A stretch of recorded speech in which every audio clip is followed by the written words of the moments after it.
नमस्कार दोस्तों। आज मैं आपके साथ हूँ। प्रॉब्लम्स ऑफ फिलोसफी जो हम लोग किताब पे डिस्कशन कर रहे हैं, उसके 11वें चैप्टर को लेकर के। और उस 11वें चैप्टर का टाइटल है ऑन इंट्यूटिव नॉलेज। तो आज हम लोग इंट्यूटिव नॉलेज पे चर्चा करेंगे। तो शुरुआत हम लोग करते हैं। हमारे कॉमन जो मान्यताएं हैं, हमारी जो सामान्यता हम जो मान्यताएं लेकर के चलते हैं अपने जीवन पे, उस पे एक छोटा सा प्रश्न करके। ठीक है। तो हम लोग we assume our beliefs are supported by reason and can be justified when challenged. Normal parlance में या नॉर्मल जो हमारी दिनचर्या होती है, उसमें हम लोगों का ये मानना होता है, या कई सा अगर इसको मैं दूसरी तरह से कहूं, तो कई सारे बिलीफ या कई सारी मान्यताएं हम लोग ऐसे लेकर के चलते हैं या उसे ऐसे होल्ड करते हैं कि वो मान्यताएं रीजन के द्वारा सपोर्ट की जा रही हैं या उनके पीछे रीजन की बैकिंग है। और क्योंकि उनके पीछे रीजन है, उनके पीछे रैशनल है, इसलिए अगर किसी मान्यता को चुनौती दी गई, तो उस चुनौती का सामना करने के लिए हमारे पास रीजन है और रीजन के थ्रू हम उस चुनौती का सामना कर सकते हैं। रसल यहां कहते हैं कि we infer beliefs from experience and later forget the process of inference. हम लोग जो बिलीफ हैं वो एक्सपीरियंस से इन्फर करते हैं, इन एक्सपीरियंस से डिड्यूस करते हैं। जो हमारे बिलीफ्स हैं, मैं इसको फिर से दोहराता हूं कि जो हमारे बिलीफ्स हैं उसे हम एक्सपीरियंस से डिड्यूस करते हैं या एक्सपीरियंस से इन्फर करते हैं।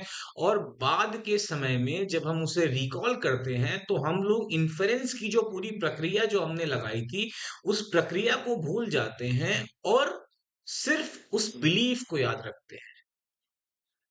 उदाहरण के लिए रसल एक एग्जांपल देते हैं। अगर हमसे ये पूछा जाए, आप लोगों से ये पूछा जाए कि आप क्यों मानते हैं कि आपके किसी फैमिली मेंबर द्वारा दिया गया खाना जहरीला नहीं है, या वो जो फूड है वो पॉइजन नहीं है, आप इस बात को, इस मान्यता को लेकर के चलते हैं कि जो हमें खाना हमारे घर पे मिल रहा है उसमें कोई पॉइजनिंग नहीं है, उसमें कोई अडल्टरेशन नहीं है, ये मान करके आप रोज अपने दिन का खाना खाते हैं। लेकिन अगर आपसे इस बात के लिए रीजन पूछा जाए, आपसे पूछा जाए कि आप ऐसा क्यों मानते हैं, तो आप शायद वो रीजन न दे पाए, या उसे देने में आपको मुश्किल का सामना करना पड़े। ठीक है। अब कुछ फंडामेंटल प्रिंसिपल्स जो होते हैं, जो नेचर के फंडामेंटल प्रिंसिपल्स हैं, उनके विषय में हम कुछ चर्चा कर लेते हैं। ये जो फंडामेंटल प्रिंसिपल्स हैं, ये सेल्फ एविडेंट अपीयर होते हैं, यानी स्वतः प्रमाण रूप से हमें लगता है कि ये सत्य है। लेकिन इनके पीछे भी एक जो बेसिस है, जो एक फाउंडेशनल बेसिस है, वो एक्सप्लिसिट नहीं है। फिर ये जो बात है कि आप बहुत सारे प्रिंसिपल्स को सेल्फ एविडेंट लेके अपनी डेली लाइफ में अपना दिनचर्या, अपने अपने व्यवहार को निर्देशित होने देते हैं, लेकिन उन सेल्फ एविडेंट का कोई एक्सप्लिसिट बेसिस ना होना, ये हमारे रीजनिंग की क्षमताओं पे, रीजनिंग की लिमिटेशंस पे, लिमिटेशंस पे हमारा ध्यान लेकर के जाती है और इस बात को प्रमाणित करती है कि सारे बिलीफ जो हम होल्ड करते हैं, कम से कम सारे बिलीफ तो जस्टिफाइड नहीं हो सकते। अब यहाँ पे सोक्रेटिक बिलीफ की चर्चा आती है। सोक्रेटिक बिलीफ, सोक्रेटिक चैलेंज क्या क्या है? सोक्रेटिस, जैसा कि आप जानते हैं, सोक्रेटिस अपने टाइम के एक बहुत बड़े फिलोसोफर थे। उन्हें एक तरीके से father of the modern Greek philosophy भी कहते हैं, जो प्री प्लेटोनिक या प्री सोक्रेटिक, मतलब सोक्रेटिस का होना इतनी बड़ी एक बात थी, या इतना बड़ा इवेंट था फिलोसफी के हिस्ट्री में, कि हमने फिलोसफी को प्री सोक्रेटिक फिलोसफी और सोक्रेटिस के बाद की फिलोसफी में हम लोगों ने जो है विभक्त कर दिया है। तो Russell introduces an insistent Socrates who keeps demanding reason for our reasons. तो सोक्रेटिस क्या करते थे, वो एक फक्कड़ की तरीके से, एक फकीर की तरीके से एथेंस के बाजारों में टहला करते थे, और वो वहां पे सोक्रेटिक डायलॉग करते थे या लोगों के साथ बातचीत करते थे, जिसमें वो अपने ज्ञान को ढक लेते थे या अपने आप को यूं नहीं दर्शाते थे कि वो इतने बड़े कद के दार्शनिक हैं। और इस बात पे एक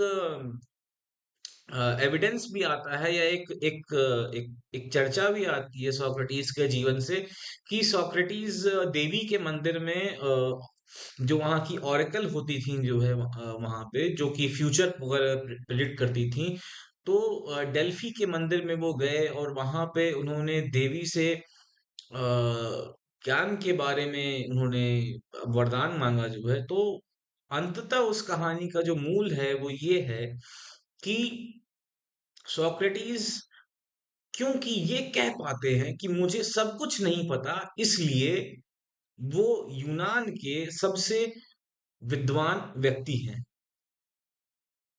तो सोक्रेटिस अपने इस ज्ञान को ढक लेते थे, या इस ज्ञान को खुले तौर पे प्रदर्शित नहीं करते थे, और उनकी जो पद्धति थी वो पद्धति ये थी कि वो एक तरीके से लोगों के बिलीफ्स को क्वेश्चन करते थे, उन बिलीफ्स पे जिन पे लोगों को बहुत भरोसा होता है, या जिन्हें हमने अभी जैसा कि पढ़ा, जिन्हें लोग सेल्फ एविडेंट मानते हैं, उन बिलीफ्स पे, उन मान्यताओं पे वो प्रश्न करते थे, और उन मान्यताओं पे प्रश्न करने के बाद वो दिखलाते थे कि कैसे ये जो आप डेली लाइफ में जो आप अधिकतर मान्यताएं लेकर के चल रहे हैं, उनमें से अधिकतर मान्यताओं के पीछे अगर आप थोड़ा सा खुरचे, तो आप ये पाएंगे कि वो कैसे अनफाउंडेड प्रिंसिपल्स पे बेस्ड है। तो एक तरीके से वो रीजन डिमांड करते थे हमारे रीजन के लिए। दो रीजन यहाँ पे हैं। तो जो पहला रीजन है वो उसका रीजन मतलब कारण पूछते हैं, और दूसरा जो रीजन है उसका मतलब है जो हमारा सेल्फ एविडेंट एक्सियोम्स जिनको हम लेकर के चलते हैं, उन पे एक सवाल है। फिर इस सोक्रेटिक क्वेश्चनिंग के थ्रू या इस सोक्रेटिक डायलॉग के थ्रू वो एक फंडामेंटल प्रिंसिपल पे पहुंचते थे, जिसे आप एक्सेप्ट कर सकें, और जिसके लिए किसी फर्दर जस्टिफिकेशन की जरूरत ना। तो सोक्रेटिस की जो पद्धति थी वो पद्धति ये थी कि वो आपके सेल्फ एविडेंट जिन चीजों को आप लेकर के चल रहे हैं, सेल्फ एविडेंट बिलीफ्स पे वो प्रश्न चिन्ह उठाते थे, उन रीजंस पे प्रश्न चिन्ह उठाते थे, उनके बारे में रीजनिंग करते थे, और वो रीजनिंग करने के थ्रू डायलेक्टिक मेथड से वो उस फंडामेंटल प्रिंसिपल पर पहुंचते थे, जहां के बाद आपको फर्दर रीजनिंग करने के लिए आवश्यकता नहीं पड़ती थी। फिर यहाँ पे हम लोग थोड़ा सा इंडक्टिव प्रिंसिपल की बात कर लेते हैं, और सेल्फ एविडेंस। बहुत सारे केसेस, जैसे कि कि आपका ये मानना कि आपका जो खाना है वो पॉइजन नहीं है, ये इंडक्टिव प्रिंसिपल पे बेस्ड है। आपने लिमिटेड सेट ऑफ इंस्टेंसेस देखे अपनी लाइफ में, 5 साल 10 साल हर रोज यही होते हुए आपने देखा, और वहां से वो पर्टिकुलर इंस्टेंसेस से आपने ये डेराइव किया कि आपका जो आज खाना मिलने वाला है वो भी पॉइजनस नहीं है, और इस प्रकार से आप यहाँ पे इंडक्टिव प्रिंसिपल की सहायता लेते हैं। अब ये जो इंडक्टिव प्रिंसिपल है, ये हमारी बहुत सारी जो एवरीडे रीजनिंग है, और जो साइंटिफिक इन्फ्रेंस है, जो साइंस के बारे में, साइंस के प्रिंसिपल्स के बारे में जो हम इन्फ्रेंस करते हैं, या वो बिलीफ सिस्टम्स या वो प्रिंसिपल्स जिनके बेसिस पे हम रोजमर्रा में अपना जीवन व्यतीत करते हैं, जिनके थ्रू हम अपना जीवन गुजारते हैं, उन एवरीडे रीजनिंग के प्रिंसिपल्स के पीछे इंडक्टिव प्रिंसिपल ही है। लेकिन इसका एक लिमिटेशन है। Inductive principle cannot be derived from a more self evident principle. Inductive principle जो है आपका, वो सेल्फ एविडेंट प्रिंसिपल से डिराइव नहीं किया जा सकता। It can not be proven but is self evident in its role in reasoning. इसे आप प्रूव नहीं कर सकते, लेकिन ये सेल्फ एविडेंट है रीजनिंग में। इंडक्टिव प्रिंसिपल आप प्रूव नहीं कर सकते, लेकिन ये सेल्फ एविडेंट है अपनी रीजनिंग में जो ये रोल प्ले करता है उसको लेकर के। हमने प्रॉब्लम ऑफ इंडक्शन में हम लोगों ने चर्चा की थी कि अगर आपको एक भी इंस्टेंस मिल जाए कि काले हंस का, तो आपका जो ये फाउंडेशनल बिलीफ है जिसके थ्रू आप रीजनिंग कर सकते हैं कि सारे हंस सफेद होते हैं, ये ध्वस्त हो जाएगा। ये सिर्फ एक बार आपको काला हंस दिखने की देर है और उसके बाद आपकी ये जो मान्यता है कि जो हंस होते हैं वो सब के सब सफेद होते हैं, ये रीजनिंग आपकी, ये मान्यता आपकी, ये पूरी ध्वस्त हो जाएगी। तो इसका जो बेसिस है ये इंडक्टिव रीजनिंग है। और इंडक्टिव रीजनिंग जैसा कि हम देख रहे हैं, या जैसा कि हम आर्ग्यू कर रहे हैं, इंडक्टिव रीजनिंग को हम प्रूव नहीं कर सकते। और साथ ही साथ इंडक्टिव प्रिंसिपल के लिए, या जो प्रिंसिपल ऑफ इंडक्शन है इसके लिए और बेसिक अंडरस्टैंडिंग या एक और बेसिक थ्योरम या एक्सियोम हम डिड्यूस नहीं कर सकते। जो इंडक्टिव प्रिंसिपल है उसके जो एक्सियोम्स हैं जो हम लोगों ने प्रॉब्लम ऑफ इंडक्शन में पढ़े थे, वो एक्सियोम्स फाउंडेशनल हैं इंडक्टिव प्रिंसिपल के पूरे हायरार्की में। उससे नीचे आप नहीं जा सकते, उससे नीचे के प्रिंसिपल्स नहीं हैं। फिर कुछ लॉजिकल प्रिंसिपल्स और उनके डेरिवेटिव जो प्रपोजिशंस हैं जो है वो सेल्फ एविडेंस शेयर करते हैं। जैसे कि अरिथमेटिक जो है या गणित जो है वो आप लॉजिक से डिड्यूस करते हैं, लेकिन दो और दो चार होते हैं, ये जो मान्यता है या ये जो बिलीफ है, ये उतना ही सेल्फ एविडेंट है जैसे कि कोई और एक्सियोम। तो हा, हालांकि आप गणित को लॉजिक से डिड्यूस कर रहे हैं, लेकिन गणित के इस प्रिंसिपल को या इस वाक्य को कि दो और दो चार होते हैं, इसके लिए आपको लॉजिक की तरफ जाने की जरूरत नहीं है। ये अपने आप में ही एक सेल्फ एविडेंट एक्सियोम है।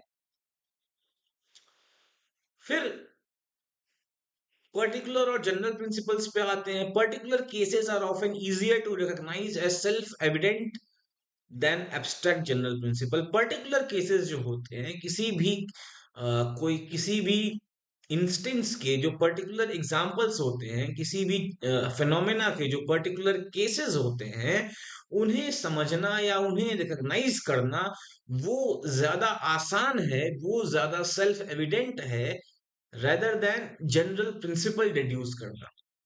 अब क्योंकि जो ये जनरल प्रिंसिपल्स हैं ये एब्स्ट्रैक्ट हैं। इसका आप एक एग्जांपल अगर चाहें तो ये ले सकते हैं कि आपको इसमें कोई बहुत ज्यादा रीजनिंग करने की जरूरत नहीं है कि एक रोज या एक गुलाब हरा, सॉरी लाल, या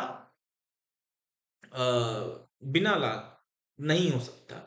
रोज में एक ही साथ दो प्रॉपर्टीज नहीं हो सकती, जैसे कि वो हरा वो लाल, और साथ ही साथ वो लाल न होना। लाल होना और लाल न होना ये दोनों बातें रोज के बारे में एक साथ सत्य नहीं हो सकती। और इसके पीछे हम लोगों ने जो बेसिस लगाया था वो हमारा लॉ ऑफ कॉन्ट्रडिक्शन है। तो पर्टिकुलर केसेस जो होते हैं वो ज्यादा आसान होते हैं पहचानने में। क्यों? एज सेल्फ एविडेंट पहचानने में, कैसे पहचानने में? सेल्फ एविडेंट पहचानने में, rather than abstract general principles.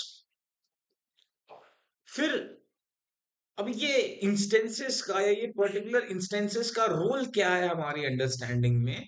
तो जो हम अब्स्ट्रैक्ट जनरल लॉज की एक समझ लेकर के चलते हैं वो हम स्पेसिफिक एग्जांपल से निकाल। ये एम्पिरिसिस्ट पोजीशन है, और ये एम्पिरिसिस्ट पोजीशन हमें ये बताती है कि ये जो आप गणित के बारे में या किसी भी विषय के बारे में ये जो सामान्य नियम निकालते हैं, ये सामान्य नियम पर्टिकुलर या स्पेसिफिक एग्जाम्पल्स या इंस्टेंसेस के थ्रू निकालते हैं। आप इनका एब्स्ट्रैक्ट फॉर्मुलेशन नहीं करते। फिर this is because our reasoning is often rooted in experience rather than pure abstraction. क्योंकि रसेल कहते हैं कि ये जो हमारी रीजनिंग है वो हमारे एक्सपीरियंस से जुड़ी हुई है, उसकी जड़ें हमारे एक्सपीरियंस में है, हमारे अनुभव में है, rather देन प्योर एब्स्ट्रैक्शन। तो ये जो आप जनरल लॉज निकाल रहे हैं, ये जनरल लॉज आप स्पेसिफिक इंस्टेंसेस या स्पेसिफिक एग्जांपल्स देकर के निकाल रहे हैं, rather देन आप एब्स्ट्रैक्ट फॉर्मुलेशन कर रहे हैं। तो एक प्रकार से ये, जिसे हम आज की मॉडर्न साइंटिफिक शब्दावली में कहते हैं, ये एक प्रकार से बॉटम अप अप्रोच है। ठीक है। फिर जो लोग एब्स्ट्रैक्ट रीजनिंग में स्किल्ड होते हैं, for those skilled in abstract reasoning, understanding a general principle directly without examples become easier.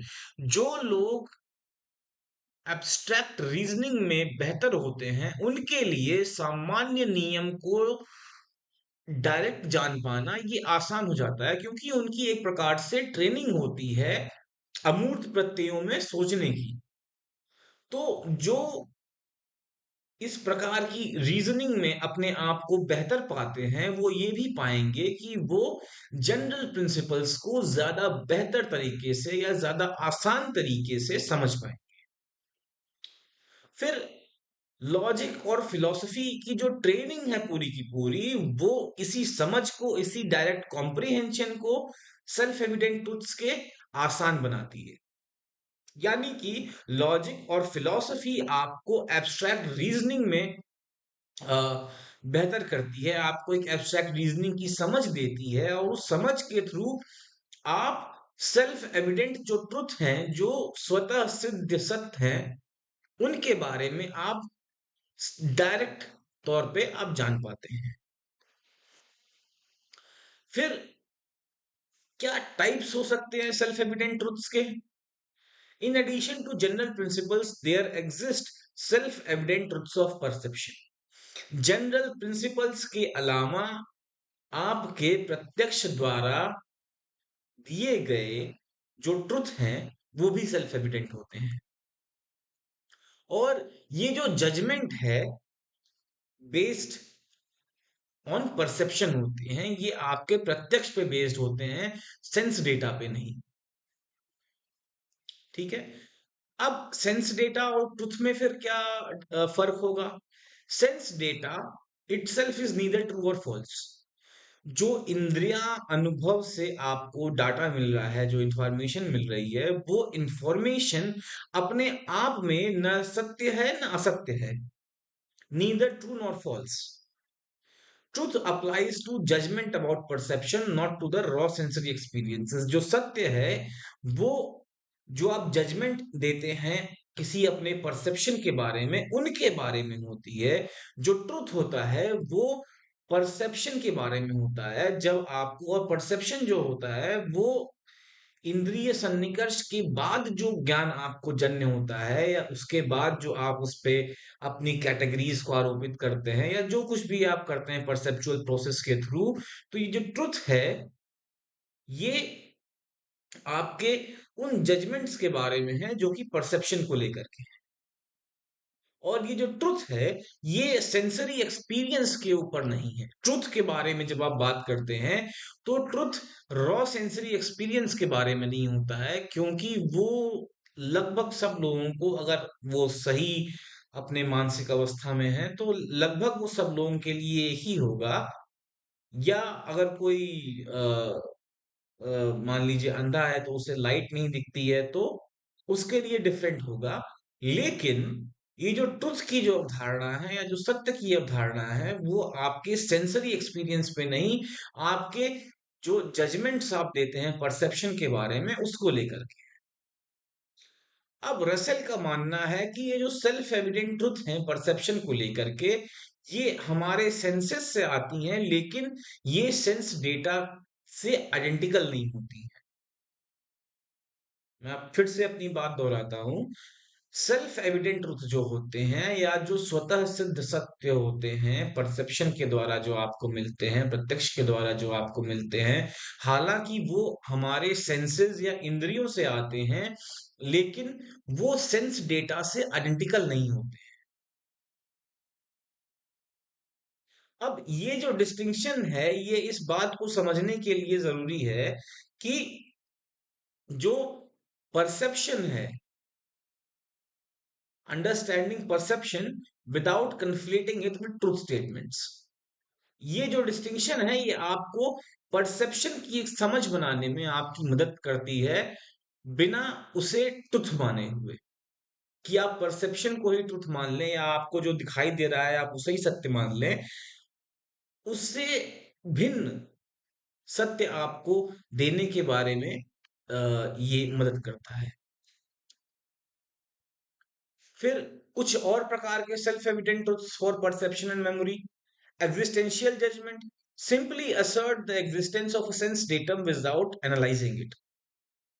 तो एक जजमेंट जो परसेप्चुअल ट्रुथ होते हैं वो दो प्रकार के होते हैं। पहले होते हैं एग्जिस्टेंशियल जजमेंट, परसेप्शन के बारे में जो आप कथन करते हैं वो जजमेंट होते हैं, और इस प्रकार से जजमेंट या जो परसेप्चुअल ट्रुथ है वो दो होते हैं। पहले होते हैं एग्जिस्टेंशियल जजमेंट, जो आप सिर्फ अपने अनुभव के होने से या अपनी एग्जिस्टेंस को असर्ट करते हैं किसी सेंस डेटम के थ्रू, या अपनी एग्जिस्टेंस को बताते हैं या जताते हैं सिर्फ अपने सेंस डेटम के थ्रू, बिना किसी एनालिसिस की पद्धति के। जैसे कि आपका सामने देखना कि कोई एक लाल रंग का धब्बा या लाल रंग का पैच सामने है, इसके लिए आपने सिर्फ सेंस डेटम का ही अपना को ही बेसिस बनाया है, आपने इस ट्रुथ को एनालाइज नहीं किया है। दूसरे होते हैं एनालिटिकल जजमेंट्स, और एनालिटिकल जजमेंट्स जो होते हैं वो रिलेशन को व्यक्त करते हैं। किनके बीच में relation? Between elements of sense data. तो जो एनालिटिकल जजमेंट्स होते हैं वो एनालाइज करते हैं अलग अलग सेंस डेटम के जो एलिमेंट्स हैं उनके बीच में संबंध को लेकर। और उनका एग्जांपल ये हो सकता है, the red colour is round in shape, की जो लाल धब्बा सामने है वो गोलाकार है।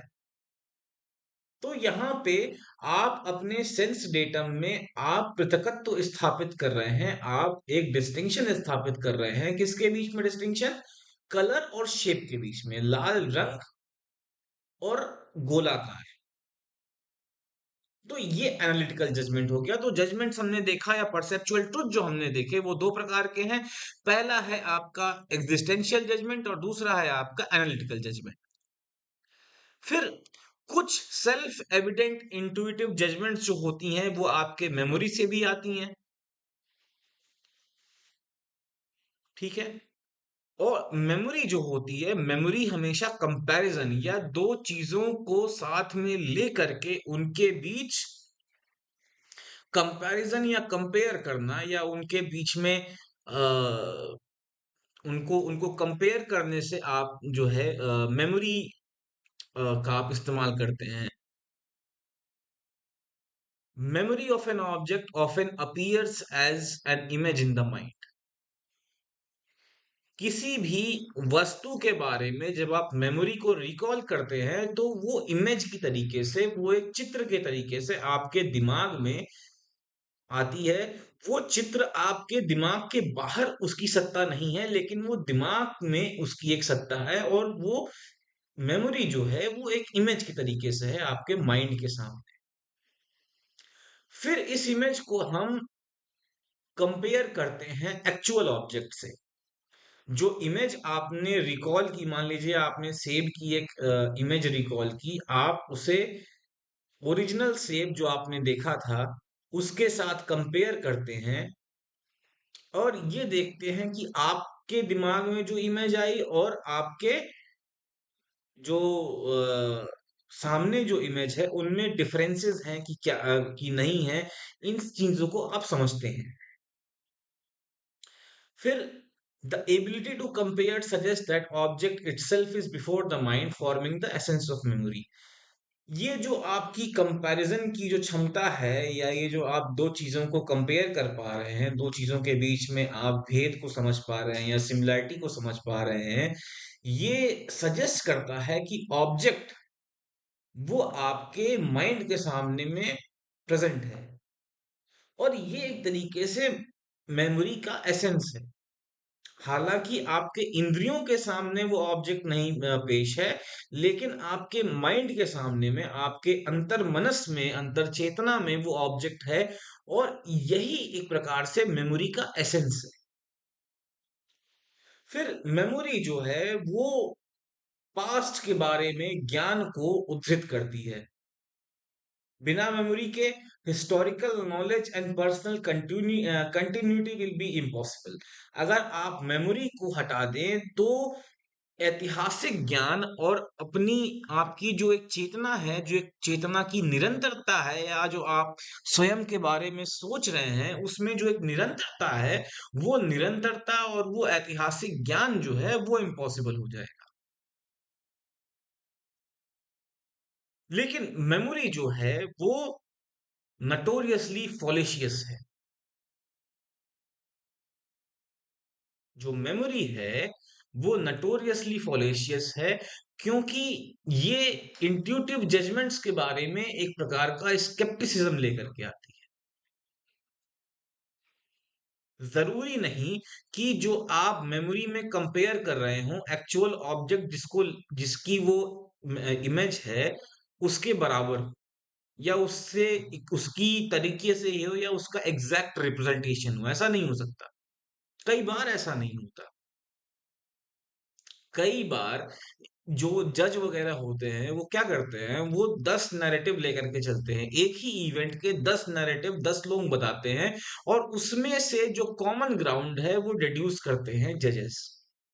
तो सिर्फ एक व्यक्ति की मेमोरी पे आप भरोसा कर लें, ऐसा थोड़ा सा बचकाना मूव होगा, और वो इसलिए होगा क्योंकि जो मेमोरी है उसका नेचर ही है कि वो फॉलेशियस है।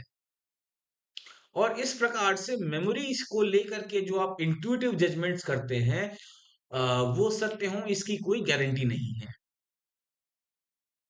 अब मेमोरी को लेकर के जो हमारी सर्टेनिटी है वो दो पैरामीटर्स पे डिपेंड करती है। पहला विविडनेस, और दूसरा प्रॉक्सिमिटी इन टाइम। किसी भी वस्तु को लेकर के हमारी जो मेमोरी है वो दो बातों पे डिपेंड करती है। पहला कि वो कितना विस्तृत ज्ञान है, कितनी वो मेमोरी कितनी जीव है, कितनी जीवंत है, और कितनी विस्तृत है, इस बात पे। और वो इवेंट जिसे आप याद कर रहे हैं वो समय में आपके आपसे कितना नजदीक है।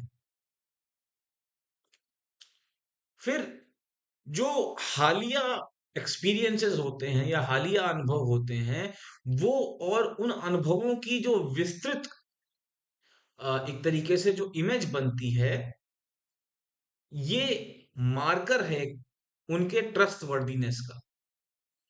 मेमोरी कोई कितनी रीसेंट है, और वो कितनी विस्तृत है, कितनी बृहद है अपने आयाम में, कितनी विविड है एक्सपीरियंस में, वो डिटरमाइन करती है कि जो आपके मेमोरी है वो ट्रस्टवर्दी है या नहीं। इसको एक एग्जांपल से समझते हैं कि अगर किसी लाइटनिंग ने, किसी बिजली ने आपको, या कहीं भी किसी आपके सामने किसी एक पेड़ को 30 सेकंड पहले अगर स्ट्राइक किया होगा, तो आप उसके बारे में ज्यादा श्योर हो सकते हैं रेदर देन 2 साल बाद में आपसे पूछो कि हाँ वहां पे बिजली ने मारा था झटका पेड़ पे, तुमने देखा था, तुम्हें याद है। तो जितना करीब टेम्पोरल नियरनेस या टेम्पोरल प्रॉक्सिमिटी होगी किसी पर्टिकुलर इवेंट की, मेमोरी की ट्रस्टवर्दीनेस उतनी बढ़ जाएगी। लेकिन doubt is unreasonable for things that happened very recently. और रसल कहते हैं कि ये जो डाउट है, अगर ज्यादा रीसेंट है कोई इवेंट, तो उसके बारे में हम डाउट कम करते हैं। जैसे कि पिछले 10 मिनट से मैं इसी चेयर पे बैठा हुआ हूँ।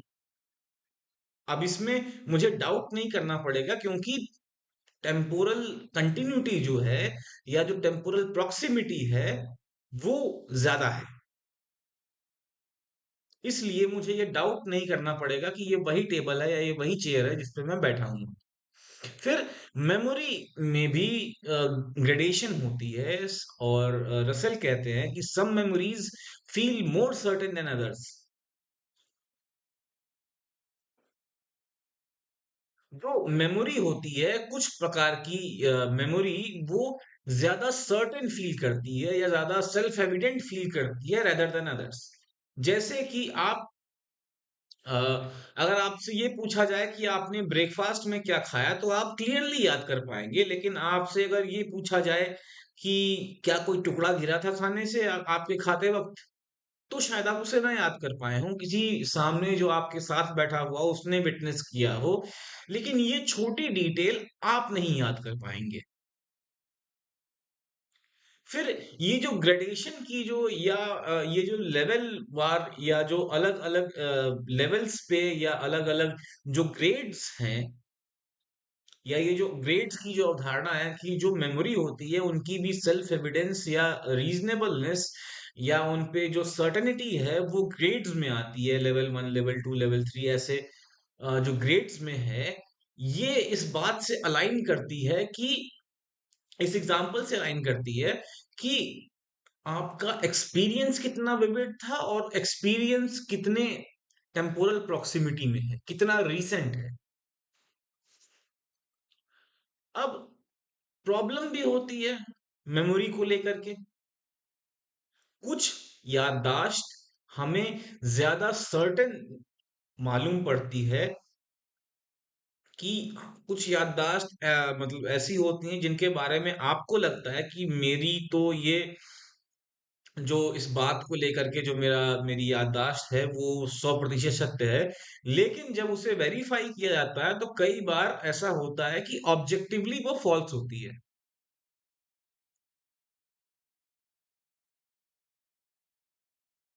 फिर इसके लिए एक एग्जांपल देते हैं कि जॉर्ज चतुर्थ ये गलत रूप से मानते थे कि वो बैटल ऑफ वाटरलू में थे, क्योंकि ये झूठ उन्होंने अपने आप से कई बार कहा है। आप लोगों ने ये भी सुना होगा कि कई बार बोला गया झूठ अक्सर सत्य मान लिया जाता है। तो इसी प्रकार से अगर आप अपने आप से किसी इवेंट को लेकर के कई बार झूठ बोलें या कई बार अपना नैरेटिव क्रिएट करके बोलें, तो आप अपने नैरेटिव को सत्य मान लेंगे रेदर देन जो एक्चुअली हुआ। ठीक है। अब false memory suggests that objects remembered is not a real past experience। जो भ्रांत याददाश्त होती है या जो फॉल्स मेमोरी होती है वो ये सजेस्ट करती है या इस बात पे इंगित करती है कि जो ऑब्जेक्ट याद किया जा रहा है वो रियल में नहीं है। अगर वो रियल होता तो बिल्कुल वैसे के वैसा ही आप उसे याद करते। लेकिन आपके मेमोरी में कई बार उतनी विविडनेस नहीं होती, उतनी डिटेल्स नहीं होती, और कई हमने पैमाने भी देखे कि फॉल्स मेमोरी के क्या पैमाने हो सकते हैं। तो उन पैमानों के हिसाब से और उन बातों के हिसाब से हम ये कह सकते हैं कि जो फॉल्स मेमोरी है वो एक तरीके से ये सजेस्ट कर रही है कि आप जिसे याद कर रहे हैं वो असली वस्तु या असली अनुभव या यथार्थ अनुभव नहीं है। याददाश्त या मेमोरी असली अनुभव नहीं है। अगर वो असली अनुभव होता तो वो वैसे का वैसा ही आपको प्रतीत होता। ऐसे केसेस में mind is not recalling an actual event but rather a constructed belief. ऐसे केसेस में माइंड जो है आपका वो किसी इवेंट को रिकॉल नहीं कर रहा है, रादर एक बिलीफ कंस्ट्रक्ट कर रहा है या उस कंस्ट्रक्टेड बिलीफ को आपके आंखों के सामने प्रोजेक्ट कर रहा है। जब हम फॉल्स मेमोरीज को या गलत याददाश्त को या गलत यादों को, जब हम उन यादों के बारे में जब हम चर्चा करते हैं या गलत मेमोरी के बारे में हम चर्चा करते हैं, तो आपका माइंड जो कर रहा है वो दरअसल आपके साथ एक ट्रिक प्ले कर रहा है। और वो ट्रिक ये है कि rather than recalling the actual event, आपको एक्चुअल इवेंट रिकॉल करने की बजाय आपका माइंड एक कंस्ट्रक्ट कर रहा है, एक बिलीफ कंस्ट्रक्ट कर रहा है, और वो constructed belief about the actual event आपको पेश कर रहा है। ठीक है। अब रसेल इससे क्या कंक्लूड करते हैं? रसेल इससे कंक्लूड करते हैं, these are not true cases of memory in the strict sense. जो फॉल्स मेमोरीज होती हैं वो मेमोरी के ट्रू केसेस नहीं है, क्योंकि वो फॉल्स बिलीफ को इन्वॉल्व कर रही हैं, वो गलत मान्यता को इवोक कर रही हैं, रेदर देन एक्चुअल रिकलेक्शन। तो आइए हम लोग एक अपने जो हम लोगों ने मेमोरी के पे ऊपर डिस्कशन किया है उसको लेकर के हम लोग एक अपना कंक्लूडिंग आर्गुमेंट या कंक्लूडिंग एक समरी पेश करते हैं। और समरी ये रही एक तरीके से कि हम एज्यूम करते हैं कि नॉर्मल दिनों में या नॉर्मल समय में कि हमारे जो बिलीफ्स हैं उनके पीछे रीजन है, और उन रीजन को लेकर के हम लोग रीजनिंग के प्रोसेस को भूल जाते हैं। हम कई बार ये मानते हैं कि हमारी जो मान्यताएं हैं वो रीजनिंग के द्वारा उनकी बैकिंग है, और हम रीजन जो हम यूज करते हैं या जो प्रोसेस ऑफ इन्फेरेंस है वो हम भूल जाते हैं। फॉर एग्जाम्पल,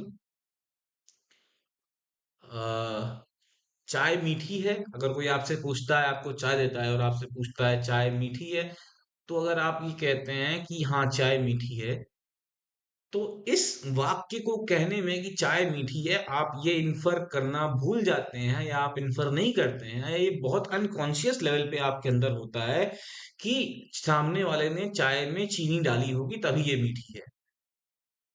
ये चीज या ये जो इन्फरेंस है ये आप नहीं करते, आप डायरेक्ट अपने बिलीफ पे आते हैं और ये मान लेते हैं कि ये रीजनिंग तो है इसके पीछे। लेकिन जब आपको चैलेंज किया जाए बार बार, या आपकी किसी मान्यता पे बार बार चैलेंज किया जाए, तो हम लोग एक जनरल प्रिंसिपल पे पहुंच जाते हैं जिसको हम सेल्फ एविडेंट मान लेते हैं, और उससे फर्दर हम जस्टिफाई नहीं कर पाते हैं, या हम लोग सेल्फ एविडेंट फंडामेंटल एक्सियोम पे आ जाते हैं। जब आपसे बार बार क्वेश्चन किया जाए, या जब जब जब से आपकी बार बार रीजनिंग को क्वेश्चन किया जाए, तो आप एक समय के बाद कुछ एक फंडामेंटल एक्सियोम्स पे आ जाते हैं जिनको फर्दर प्रूव करने के लिए आपको इन्फरेंस की जरूरत नहीं होती है। फिर अधिकतर जो हमारे बिलीफ हैं या अधिकतर जो हमारी मान्यताएं हैं वो इंडक्टिव प्रिंसिपल पे बेस्ड होती हैं, और हम उसका बहुत ही वाइडली यूज करते हैं, लेकिन लॉजिकली इंडक्टिव प्रिंसिपल को हम प्रूव नहीं कर सकते हैं, हम डेफिनेटली प्रूव नहीं कर सकते हैं। फिर ये जो सेल्फ एविडेंट ट्रुथ्स हैं, इनके लिए हमें किसी एक्सटर्नल जस्टिफिकेशन की जरूरत नहीं है, ये इमीडिएटली नोन होते हैं, या आप इन्हें त्वरित रूप से जानते हैं, इमीडिएटली जानते हैं। कुछ डेरिवेटिव प्रपोजिशन जैसे कि टू और टू फोर, ये सेल्फ एविडेंट आपको मालूम पड़ते हैं as principles from which they are deduced. ठीक है। फिर इसके बाद जनरल प्रिंसिपल्स को आप स्पेसिफिक इंस्टेंसेस से निकालते हैं, और जनरल प्रिंसिपल्स पे जो आप नॉर्मल टाइम पे क्या करते हैं, आप किसी स्पेसिफिक इंस्टेंस को देखते हैं, फिर उस इंस्टेंस का रेपिटेशन देखते हैं, 2 बार 3 बार 10 बार 1000 बार 200,000 बार ऐसे, फिर आप उससे एक जनरल प्रिंसिपल डिड्यूस कर लेते हैं। ये बॉटम अप रीजनिंग हो गई, रेदर देन आप जनरल प्रिंसिपल से ही स्टार्ट करें। जनरल प्रिंसिपल पे डायरेक्टली पहुंचने के लिए आपको एब्स्ट्रैक्ट थिंकिंग करनी पड़ेगी, और वो abstract thinking self evident truths को रिकॉग्नाइज करती है बिना एग्जांपल्स के। फिर दो प्रकार के सेल्फ एविडेंट परसेप्चुअल ट्रूथ होते हैं। पहले एग्जिस्टेंशियल होते हैं जिसमें हम सेंस डेटा का को असर्ट करते हैं, और दूसरे एनालिटिकल होते हैं जिसमें हम अपने सेंस डेटा के बीच के रिलेशन को असर्ट करते हैं। मेमोरी भी फिर हमें इंट्यूटिव जजमेंट्स प्रोवाइड करती है, लेकिन मेमोरी की जो इंट्यूटिव जजमेंट है वो कंपैरिजन के थ्रू आती है। और वो कंपैरिजन किसके थ्रू, वो किसके बीच में हो रहा है? मेंटल इमेजेस के बीच में और एक्चुअल ऑब्जेक्ट के बीच में। तो मेमोरी भी एक प्रकार से हमें इंट्यूटिव जजमेंट प्रोवाइड करती है, though it involves comparison with mental images rather than direct acquaintance with past objects. आप जब मेमोरी का यूज करते हैं तो आपका डायरेक्ट एक्वेंटेंस पास्ट ऑब्जेक्ट से नहीं होता है, आपका जो डायरेक्ट एक्वेंटेंस होता है वो मेंटल इमेजेस से होता है। फिर ये जो मेमोरी है ये अनरिलायबल है, या इस पे आप 100% भरोसा नहीं कर सकते, क्योंकि कई बार आप भ्रांत घटनाओं को याद करते हैं, उन्हें रिकॉल करते हैं। एक एग्जाम्पल हम लोगों ने देखा है इसका। फिर कई बार जो फॉल्स मेमोरीज हैं वो ऐसी फॉल्स मेमोरीज जो आप अनुभव करते हैं वो ट्रू मेमोरी नहीं है, क्योंकि वो एक कंस्ट्रक्टेड बिलीफ को रिकॉल कर रही हैं, या एक कंस्ट्रक्टेड बिलीफ को आपके सामने प्रोजेक्ट कर रही हैं, और एक्चुअल ऑब्जेक्ट के बारे को रिकॉल नहीं कर रही हैं। फिर जो ये सेल्फ एविडेंस है, या स्वतः सिद्धता है, या स्वतः सिद्ध प्रमाण है, प्रमाणित बातें हैं जो है, ये आप इनको एक स्पेक्ट्रम में रख सकते हैं, कंटिन्यूअम पे रख सकते हैं। और इस कंटिन्यूअम पे रखने के लिए हम लोगों ने दो पैरामीटर लिए थे। एक हमने लिया था विविडनेस, और एक हमने लिया था प्रोक्सिमिटी इन टाइम, मेमोरी को जब हम डिस्कस कर रहे थे। तो सेल्फ एविडेंस उसी प्रकार से, अगर हम सेल्फ एविडेंस को की बात करें तो इनके बीच में भी एक हायरार्की होती है। हाईएस्ट जो सेल्फ एविडेंट चीजें हैं या जो ट्रुथ्स हैं वो परसेप्शन से आते हैं, लॉजिकल ट्रुथ से आते हैं, उनके बाद फिर इमीडिएट मेमोरी से, और उनसे कम तर या सबसे कम जो बिलीफ करने वाली या मानने वाली जो सेल्फ एविडेंट बातें हैं वो कॉम्प्लेक्स लॉजिक हैं, एथिक्स हैं, या एस्थेटिक्स हैं। अब इसका प्रैक्टिकल इम्प्लीकेशन ये हुआ कि not all knowledge required certainty, some truths are guaranteed while others are highly probable. आप अपने डेली लाइफ में बहुत सारी चीजों को के पीछे की रीजनिंग आप कॉन्शियस प्रोसेस में नहीं करते, कॉन्शियस थिंकिंग में नहीं आती, आपके कॉन्शियस फ्रेमवर्क में नहीं आती, वो अनकॉन्शियसली ही मान्य होती है या मानी जाती है, क्योंकि कुछ ट्रुथ्स जो हैं वो ज्यादा प्रोबेबल है, उनकी गारंटी इससे सही होने की वो ज्यादा है। और आखिर में हमारा जो बिलीफ सिस्टम है is built on natural and intuitive self evidence which Russell formalizes as the foundation of knowledge. हमारा जो सारा नॉलेज है, नॉलेज सिस्टम जो है, वो एक बिलीफ सिस्टम है जो कि इन्हीं नेचुरल और सेल्फ एविडेंट जजमेंट्स पे बेस्ड है। तो ये हम लोगों ने पूरी एक चर्चा की आज इंट्यूटिव नॉलेज को लेकर के। आज के लिए इतना ही। नमस्कार, धन्यवाद।